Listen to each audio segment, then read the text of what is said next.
My name is Emily Carter. I'm 34. 3 weeks after I buried my husband at 9:47 on a Tuesday morning, my father stood in my kitchen and told a judge over speakerphone that I was too mentally incompetent to manage my own checkbook, while my mother nodded along and my sister Jennifer held up a medical certificate I'd never seen before. Your Honor, my daughter hasn't left her bedroom in 19 days, my father said, his voice dripping with manufactured concern. She can't make basic decisions. Yesterday she couldn't even remember to feed herself lunch. The grief has broken something fundamental in her mind. I was standing 3 feet away from him. I'd made coffee that morning. I'd eaten oatmeal with blueberries at 7:15 a.m. I'd answered emails from my husband Michael's estate attorney at 8:30. My father knew all of this because he'd been sitting at my kitchen table watching me do it. That's not true, I said quietly. My voice sounded thin even to my own ears. Dad, that's not. He held up one finger without looking at me. The gesture was so casual, so automatic, it took my breath away. Like I was a dog that had barked during an important phone call. The medical certificate is from Dr. Patricia Hendricks, my mother added, leaning toward the phone. Her voice had that syrupy quality she used with authority figures. She examined Emily last Thursday and diagnosed severe grief disorder with impaired decision-making capacity. We're not trying to take anything from her, Your Honor. We're trying to protect her from herself. I'd never met Dr. Patricia Hendricks. I'd never been examined by her. I'd never even heard her name before this moment. I want to see that certificate, I said, louder this time. Jennifer finally looked at me. My older sister, who'd borrowed $3,000 from me 6 months ago to cover an emergency and never paid it back. Who'd asked Michael to co-sign a car loan 3 years ago and defaulted after 8 months. Her eyes were red-rimmed, but her mouth was set in that hard line I knew too well. Emmy, please, she said softly. We're doing this because we love you. You can't see how bad you've gotten. Michael would want us to step in. The sound of his name in her mouth made something crack in my chest. Michael, who'd held me through panic attacks after my nightmares. Michael, who'd secretly taken a financial literacy course so he could teach me how to manage the rental properties he'd been quietly acquiring. Michael, who'd written me a letter 18 months before his sudden death and sealed it with instructions to his attorney. Give this to Emily if my family tries to take what's hers. Before I go on, if stories about standing up for yourself mean something to you, please hit like and subscribe, and tell me in the comments where you're watching from right now and what time is it there. Let me take you back 4 years to the night Michael first told me about his heart condition. We were sitting on our back porch in Cambridge, the one that overlooked the small garden I'd spent 3 months planting. It was late August, and the air smelled like jasmine and fresh-cut grass. He'd just come home from a cardiology appointment he'd claimed was routine. There's something wrong with my heart, he said quietly. He wasn't looking at me. He was staring at his hands like they belonged to someone else. It's genetic, an undetected structural defect. The doctor says it could be 20 years or it could be 20 minutes. I remember my coffee cup slipping from my hand. It shattered on the wooden deck, and neither of us moved to clean it up. What do we do? I whispered. He finally looked at me. His eyes were impossibly calm. We get our affairs in order. We make sure you're protected. Because, Emmy, I know what your family is like. I've watched them for 6 years now. If something happens to me, they'll come for everything we've built. They wouldn't. Your father asked me for $50,000 last month, said it was for tax trouble. I said no. He hasn't spoken to me since. I'd noticed the silence. I told myself it didn't matter. Michael took my hand. Promise me something. Promise me that when the time comes, and it will come, you won't let them make you feel small. You are capable of extraordinary things, little architect. You just don't see it yet. Little architect.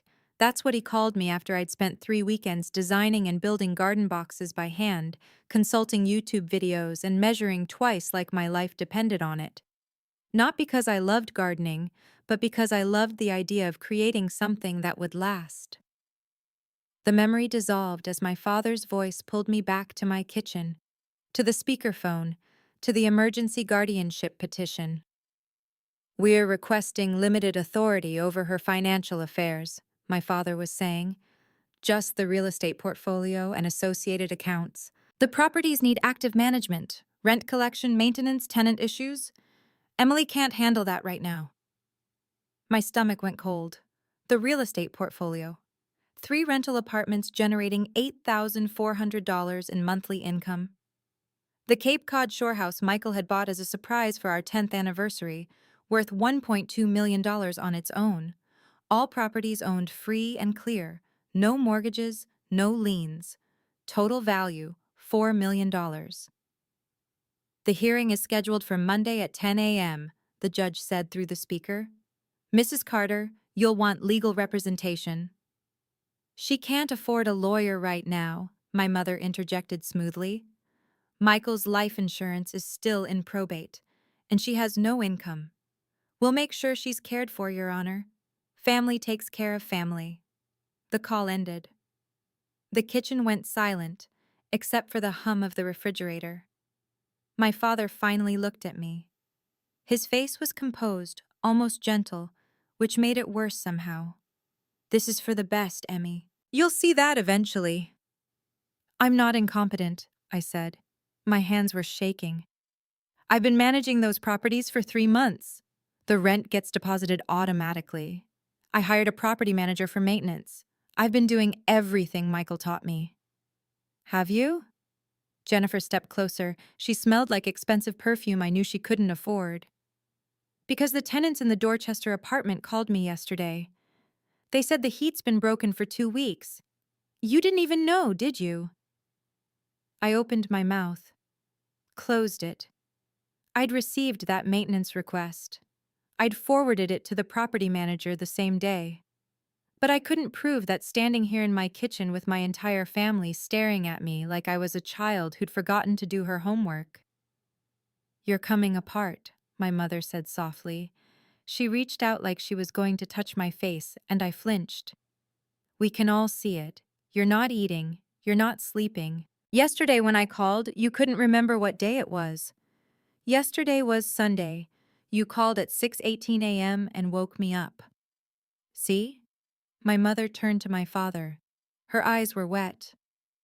She's keeping track of tiny details but can't see the bigger picture. That's a classic sign. They'd practiced this. I could feel it in the rhythm of their responses, the way they volleyed back and forth without missing a beat. They'd sat down somewhere, maybe my sister's apartment, maybe my parents' house in Quincy, and rehearsed exactly how this conversation would go. I want you to leave, I said. My father sighed. He picked up his car keys from the counter. We'll see you Monday morning at the courthouse. Please dress appropriately. First impressions matter. They walked out. All 3 of them. My mother paused at the door, her hand on the frame. We're not the enemy, sweetheart. Someday you'll thank us. The door closed. I stood in my kitchen for 7 minutes without moving. Then I pulled out my phone and called the only person I could think of, Michael's estate attorney, Richard Vance. He answered on the second ring. Emily, I was just about to call you. They're filing for guardianship, emergency petition. There's a medical certificate from a doctor I've never met. Silence on the line, then, I need you to come to my office, now. There's something Michael left for you. He said I'd know when the time was right. His voice dropped. The time is right. I grabbed my coat. My hands were still shaking as I locked the door behind me. The next 3 weeks moved like I was underwater. I got a lawyer, a sharp woman named Catherine Ross, who took one look at the forged medical certificate and made 3 phone calls that had Dr. Hendrick's practice under investigation by Friday. But the hearing was still set for Monday, and my family's attorney was pushing hard for temporary emergency orders. I started working part-time at Second Shore, a nonprofit that supported young widows. My supervisor, Maria, was a widow herself. She'd lost her husband to cancer 4 years earlier. She taught a financial literacy workshop every Thursday night, and I started attending, not because I needed it, Michael had taught me everything, but because I needed to be around people who understood what it felt like to have the ground disappear beneath your feet. Your family came by today, Maria told me one afternoon in early November. We were organizing donation boxes in the back office. Your sister. She said you've been having trouble at work, missing shifts, showing up confused. My face burned. I haven't missed a single shift. I know, I told her that. Maria's voice was calm. I also told her that if she contacted my workplace again with false information about my employees, I'd file a harassment complaint. That was the moment I realized I wasn't alone. Michael had known I'd need people like Maria, people who'd lost someone and came out the other side still fighting, but my family wasn't done. The following Tuesday, they showed up at Second Shore during the lunch rush. My father walked in first, scanning the room like he owned it. My mother and Jennifer followed. There were at least 30 people in the community room, widows sharing stories over donated sandwiches, volunteers sorting through resource materials, Maria at the front desk processing intake forms. My father's voice carried across the room. Emmy, we need to talk about Monday. We've worked out a compromise. I was helping a widow named Patricia fill out a housing assistance application. My pen stopped moving. Everyone in the room went quiet. Not here, I said quietly. This won't take long. He walked closer. We spoke with our attorney. If you voluntarily sign a limited power of attorney, giving us access to manage the rental income, we'll withdraw the guardianship petition. No court, no drama, just a simple financial arrangement until you're back on your feet. Patricia's hand found mine under the table. She squeezed once. That's not a compromise, I said. That's exactly what you wanted in the first place. My mother stepped forward. Her voice was wounded, theatrical. Why are you making this so difficult? We're trying to help you. Your father has been up every night worrying about you. Jennifer postponed her own surgery to be here for you. Jennifer's supposed surgery. Another lie I couldn't immediately disprove. We just want what's best for you, my father said. His voice had that edge I remembered from childhood, the one that meant, agree now, or there will be consequences. Michael would want you to accept help from family. Something hardened inside me. I set down my pen very carefully, looked up at my father for the first time since he'd walked in. Michael left me a letter, I said quietly. Do you want to know what it said?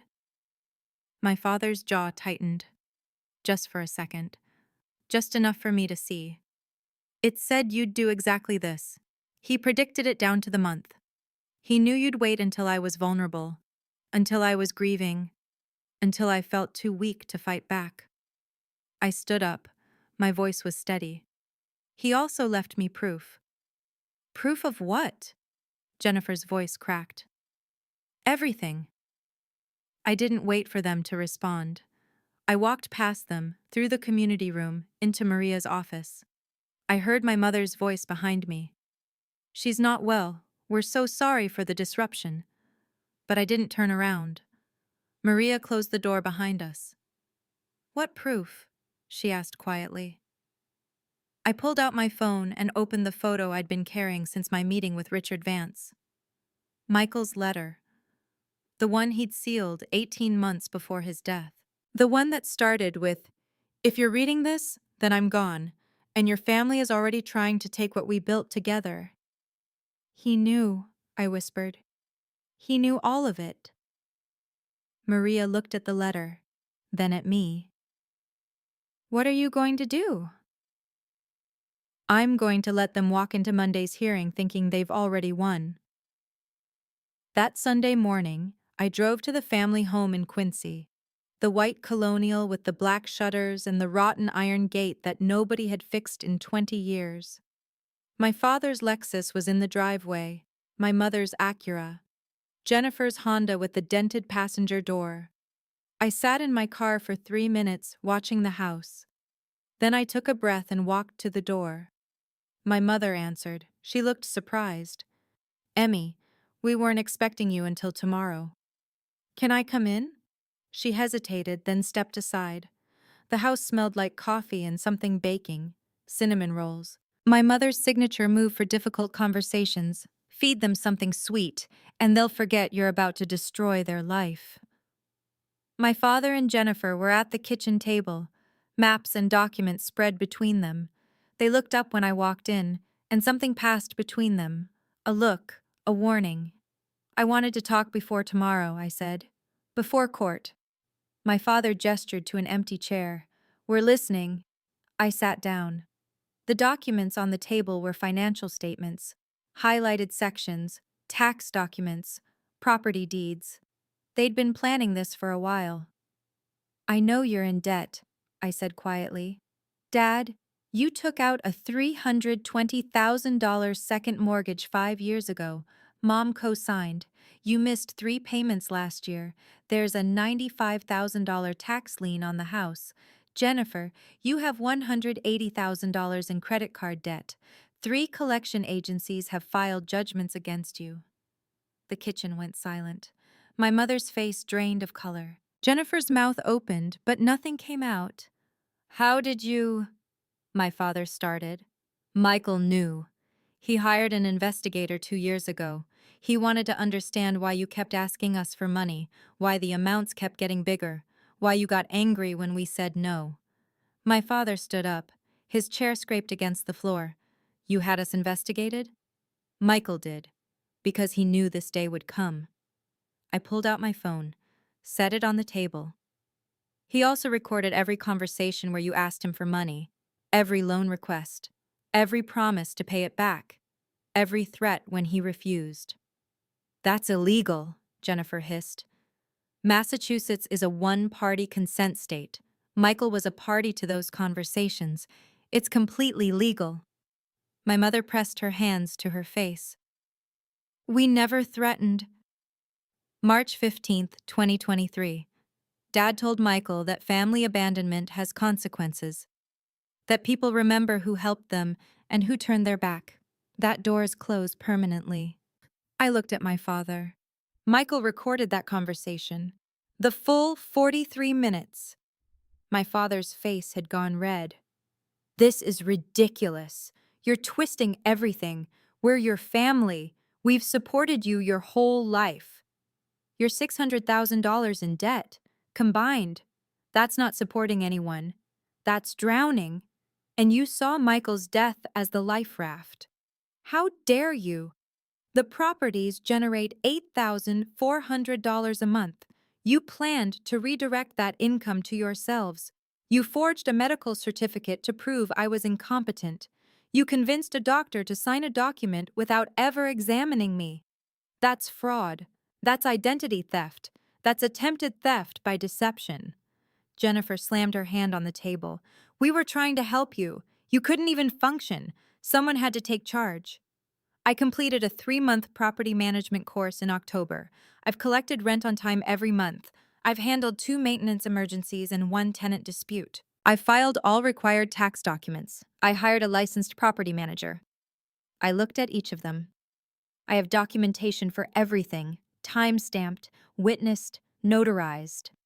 My mother was crying now. Real tears, not the manufactured ones she used for effect. We're your family. We raised you. How can you treat us like criminals? You forged a medical certificate with my name on it. That's a crime, not an accusation, not a misunderstanding, a crime. The room felt too small suddenly. I could feel my pulse in my throat. My father sat back down slowly. His voice changed, became softer, more dangerous. Emily, think very carefully about what happens tomorrow. If you fight this guardianship, if you make this ugly, everyone will know. Your neighbors, your friends, those widows you work with, everyone will know you chose money over family, that you abandoned your own parents when they needed you most. They'll also know the truth. Will they? He leaned forward. Or will they see a grieving widow who couldn't handle her husband's death and turned on the people who loved her most? We're sympathetic figures, Emmy. You're a young woman with $4 million who won't help her struggling parents. Who do you think people will believe? I looked at him for a long moment. This man who'd taught me to ride a bike, who'd come to my school plays, who'd walked me down the aisle at my wedding. This man, who is now threatening to destroy my reputation to steal my dead husband's legacy. I guess we'll find out tomorrow, I said quietly. I stood up, walked to the door. My mother called after me. Emmy, please, we can work this out. But I didn't stop. I sat in my car in their driveway for 5 minutes before I could drive. My hands were shaking so badly I had to grip the steering wheel with both palms just to steady them.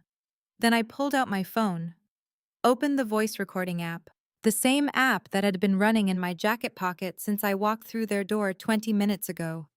Every word, every threat, every admission of the forged medical certificate, everything. Michael had taught me that too.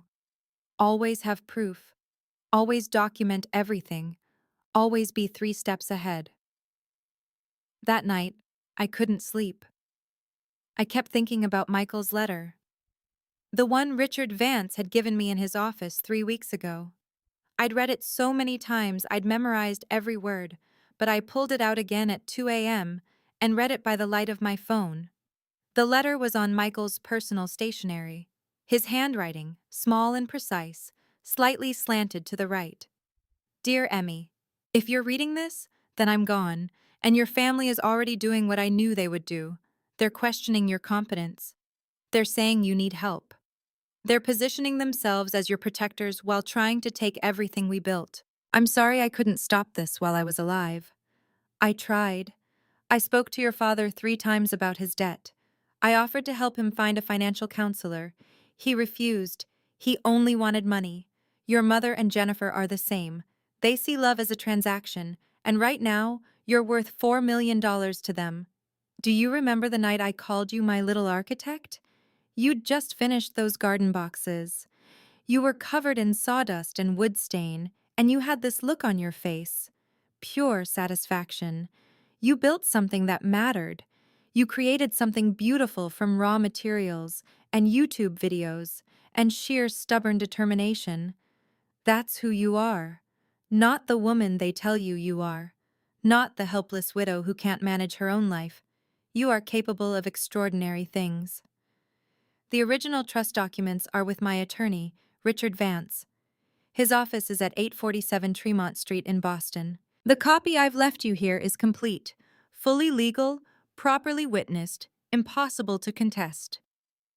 Inside this envelope, original property deeds, all 4 properties in your name solely, bank statements showing your father's loan requests dating back 6 years, recorded conversations, transcribed, where your family discussed waiting for the right time to approach you about the properties, private investigators' report documenting their financial situation, my will executed 18 months ago naming you as sole beneficiary, a financial analysis showing you're fully capable of managing these assets. Don't show this to anyone until the hearing. Let them believe they're winning. Let them build their case. Let them commit to their lies under oath. Then let the evidence speak. You are not broken. You are not incompetent. You are not what grief made you look like for a few terrible weeks. You are my little architect, and you will build a beautiful life from these ashes. All my love, your husband, who will always be proud of you, Michael. I folded the letter carefully, put it back in its envelope. Tried to imagine Michael sitting at his desk, writing these words, knowing he might die before I ever needed them. He'd loved me enough to prepare for a future he wouldn't be part of. He'd loved me enough to see the danger I couldn't see. He'd loved me enough to leave me not just money, but weapons. Monday morning arrived cold and gray. November in Boston, the kind of day that feels like the world is holding its breath. I dressed carefully. Navy blue suit, Michael's watch on my left wrist, pearl earrings he'd given me for our 8th anniversary. I looked at myself in the mirror and barely recognized the woman looking back.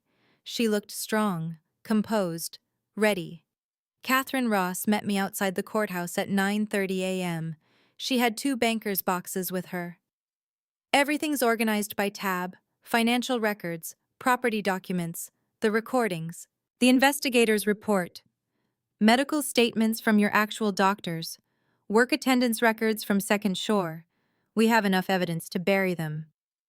They're going to play the sympathy card, I said. Struggling parents, desperate sister, worried family. Let them. Catherine's smile was sharp. Sympathy doesn't beat documentation. We walked into the courtroom at 9:55 a.m. My family was already seated on the opposite side. My father in a suit that was too tight around the middle. My mother in a tasteful black dress. Jennifer with her red-rimmed eyes and tissue box.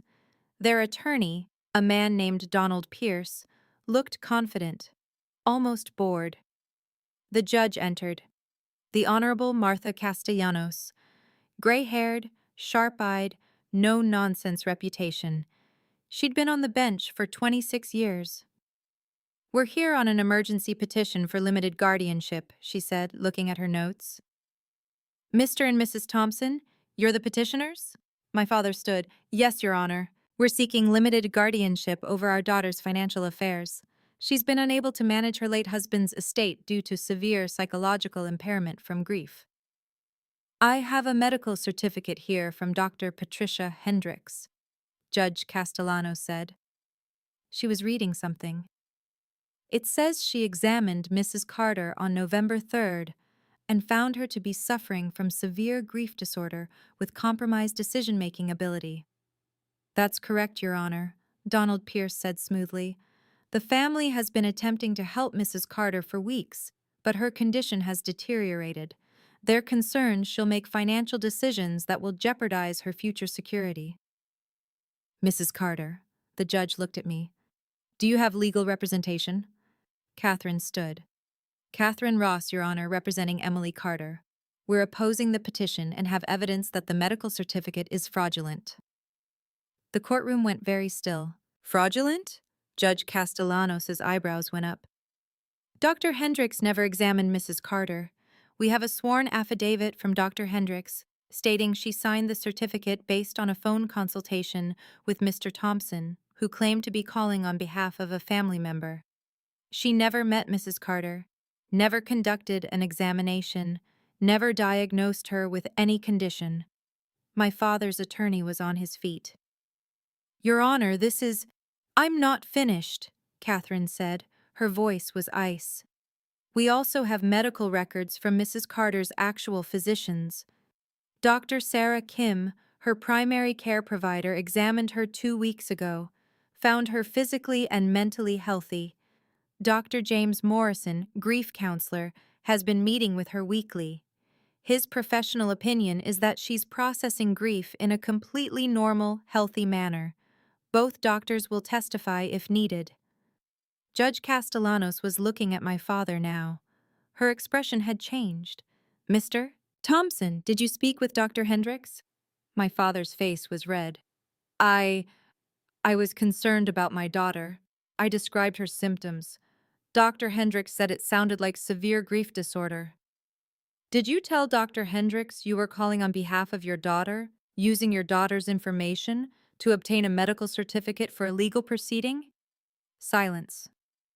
Mr. Thompson, did Dr. Hendricks believe she was conducting a legitimate medical consultation, or did she believe she was signing a legal document based on your second-hand description? I was trying to help my daughter. That's not what I asked. My mother stood up suddenly. Your Honor, please. We're just worried parents.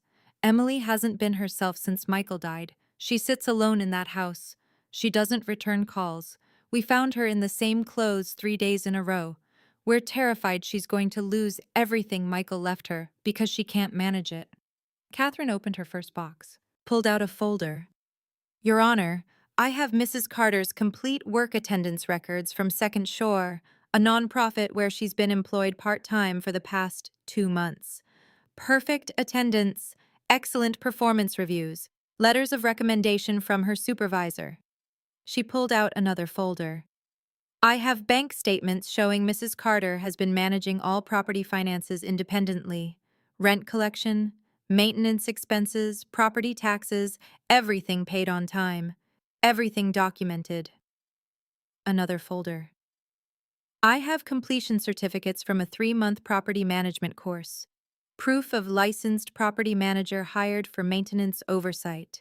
Tenant correspondence showing appropriate professional communication. Judge Castellanos was leaning forward now, reading the documents Catherine placed before her. Mrs. Carter is not incompetent, Catherine said quietly. She's a widow who's been grieving her husband while simultaneously managing a complex real estate portfolio. She's been doing both successfully. This petition is not about protecting her, it's about accessing her assets. That's a lie! Jennifer stood up, her voice breaking. We're her family. We've always taken care of her. Have you? Catherine pulled out another folder. This one was thicker. Because I have evidence suggesting otherwise. Mr. Thompson, you've borrowed $127,000 from your daughter and her late husband over the past 6 years. Mrs. Thompson co-signed those requests. None of it has been repaid. Ms. Jennifer Thompson borrowed an additional $38,000. Also not repaid. My father's attorney was shuffling papers frantically. Your Honor, family loans are not relevant to— They're extremely relevant, Catherine interrupted. Because the pattern shows financial desperation. Mr. Thompson has a $320,000 second mortgage in default. A $95,000 tax lien. Mrs. Thompson is co-signer on multiple delinquent accounts. Ms. Thompson has $180,000 in credit card debt with 3 active collection judgments. She pulled out the final document, the one that made my stomach twist even though I'd known it was coming.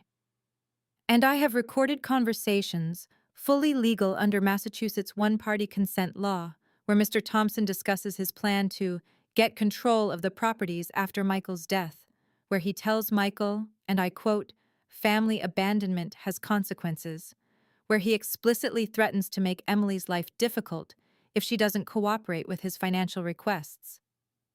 Judge Castellanos took the transcript, read it in silence for what felt like an hour, but was probably 3 minutes. The courtroom was so quiet I could hear the radiator ticking. When she looked up, her expression was carved from stone. Mr. Thompson, did you make these statements? My father opened his mouth, closed it. Those conversations were taken out of context. Did you tell your son-in-law that family abandonment has consequences? I was upset. He'd just refused to help us with a legitimate emergency. A $50,000 emergency that you described as critical, but that apparently resolved itself when he said no. Judge Castellanos set down the transcript. Mrs. Carter, stand up, please. I stood. My legs were shaking, but I kept my back straight. Do you feel you're capable of managing your late husband's estate? Yes, Your Honor. Have you been managing it successfully since his death? Yes, Your Honor. I have documentation for every transaction, every maintenance request, every tenant interaction. I hired professionals where I needed expertise. I took courses to educate myself. I've been doing exactly what Michael taught me to do. Why do you believe your family filed this petition? I looked at my father, at my mother, at Jennifer. 3 people who'd raised me, fed me, housed me, loved me in their own complicated way. 3 people who were now staring at me like I was a stranger who'd invaded their lives. They're drowning, I said quietly. And they saw my husband's death as a life raft. They didn't want to hurt me. They just wanted to save themselves. But they couldn't do both. My mother made a sound like she'd been struck. Jennifer was crying. Real tears this time, ugly and desperate. Judge Castellanos nodded slowly. I'm denying the petition. Mrs. Carter clearly has capacity to manage her own affairs. Furthermore, I'm referring this matter to the District Attorney's Office for investigation of fraud, identity theft, and attempted theft by deception. The medical certificate signed by Dr. Hendricks appears to have been obtained under false pretenses, possibly with forged information. She looked at my father. Mr. Thompson, you and your wife need to secure legal representation immediately. What you've done here constitutes multiple felonies. Your Honor, please, my father started. We're adjourned. The gavel came down like thunder. I stood there in the courtroom while my family fell apart around me. My mother was sobbing. Jennifer was yelling at their attorney. My father was frozen, staring at the table like he couldn't process what had just happened. Catherine touched my arm. "Let's go. You don't need to be here for this." We walked out into the courthouse hallway. The November light through the tall windows was thin and gray. I could hear my mother's crying echoing from the courtroom. "What happens now?" I asked. "Now the DA investigates. Your family will likely face criminal charges. The evidence is overwhelming. At minimum, they'll get probation and fines. Worst case, jail time. Depends on how the DA's office views it." Catherine looked at me. "You can still ask them not to prosecute. File a victim impact statement asking for leniency. It's your choice." I thought about Michael's letter, about the years he'd spent documenting, preparing, protecting me from a future he knew was coming, about the little architect he believed I could become. "I want them to face consequences," I said quietly. "Not because I want revenge, because they need to understand that what they did was wrong. That grief isn't an excuse to commit crimes. That family doesn't mean you can destroy someone because you need something from them." Catherine nodded. "I'll let the DA know." I drove home alone, sat in my car in the driveway for 10 minutes before I could go inside. The house was dark and empty. Michael's jacket was still hanging by the door. His coffee mug was still in the dish drainer. The garden boxes he'd watched me build were barely visible through the back window, covered in November frost. I made tea, sat at the kitchen table, pulled out my phone and finally allowed myself to cry. Not sad tears, just exhausted ones.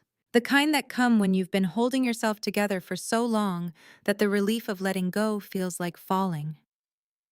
My phone rang at 4:47 p.m., Maria from Second Shore. "I heard," she said without preamble. "Courthouse gossip moves fast. Are you okay?" "I don't know. Ask me in 6 months." "Do you want company? I can bring dinner." "I think I need to be alone tonight. But thank you." "Emily, what you did took courage, not just standing up to them, but knowing when to stop. A lot of people in your position would have twisted the knife. You just let the truth speak." I hadn't thought of it that way. Michael used to say that the truth doesn't need help being true. You just have to stop protecting the lie. Smart man. Yeah, he was. 6 months later, I was standing in the Second Shore community room watching spring rain streak the windows. The prosecutor had offered my family a plea deal: probation, community service, restitution of legal fees, and a permanent restraining order, keeping them from contacting me regarding financial matters. They'd taken it. No jail time, no trial, just consequences and boundaries. My father had called once, 2 weeks after the hearing. I'd let it go to voicemail. His message was 5 minutes long.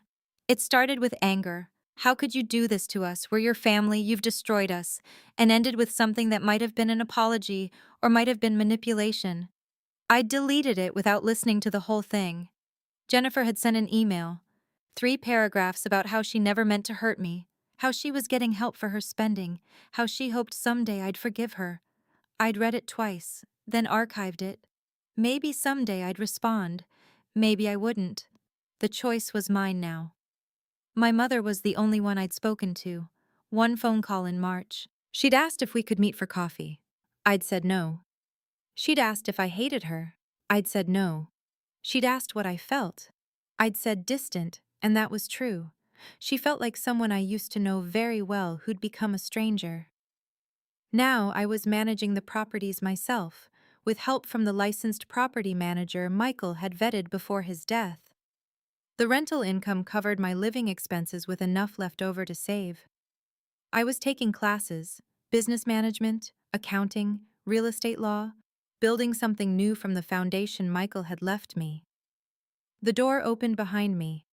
Patricia walked in, the widow I'd been helping the day my family showed up to threaten me. She was doing better now. She'd found a job, secured housing assistance, started rebuilding. "Emily, you have a minute?" Always. She held up a folder. I got approved for the housing program. First month's rent is covered. I'm moving in next week. I hugged her. That's incredible. I'm so proud of you. I keep thinking, if you hadn't been here that day helping me fill out the application, I don't know what would have happened. I was ready to give up. You would have figured it out. You're stronger than you think. She smiled. That's what my husband used to tell me, that I was stronger than I knew. Sounds like a smart man. He was. That night, I drove to the cemetery.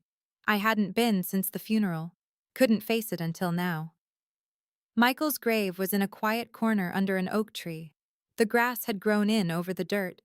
Someone, probably Richard Vance, had placed fresh flowers. I sat down on the ground next to the headstone, traced his name with my finger. Michael James Carter. Beloved husband. 1987 to 2025. You were right about everything, I said quietly. They did exactly what you said they'd do, down to the forged medical certificate. You saw it all coming. The wind moved through the oak leaves. Somewhere nearby, a bird was singing. I don't know if you can hear me. I don't know if there's anything after this, but if there is, I hope you know I built something, not just the garden boxes, not just the properties. I built a life that matters. I help people who are where I was 6 months ago. I teach them that grief doesn't mean incompetence, that vulnerability doesn't mean weakness, that family isn't supposed to hurt like mine did. I pulled out the letter, the one I'd read 100 times, the one I'd probably read 100 more. Thank you for seeing me when I couldn't see myself. Thank you for calling me your little architect. Thank you for loving me enough to prepare for a future you wouldn't be part of. I folded the letter carefully, put it back in my jacket pocket, stood up and brushed off my jeans. I'm okay now. I mean, I'm not okay. I still cry sometimes. I still wake up at 2 a.m. and forget for a second that you're gone. But I'm building something good from what you left me. And I think that's what you wanted. I walked back to my car, drove home through the spring rain, made dinner, just pasta and salad, nothing fancy, but I ate it at the table instead of in front of the TV. Small wins. That's what Maria called them. The little moments when you choose to take care of yourself even though it would be easier not to. If you're watching this and you've ever had to walk away from people you love to protect yourself, type, "I walked away" in the comments. Or if you chose to stay and fight for boundaries instead, type, "I stayed and fought." Both are brave. Both are valid. Both require more strength than most people understand. The truth is that family isn't supposed to be a trap. Love isn't supposed to feel like drowning. And grief doesn't make you incompetent, it makes you human. I learned that the hard way. But I learned it. If this story meant something to you, check the description for more stories just like this one. Thank you for being here.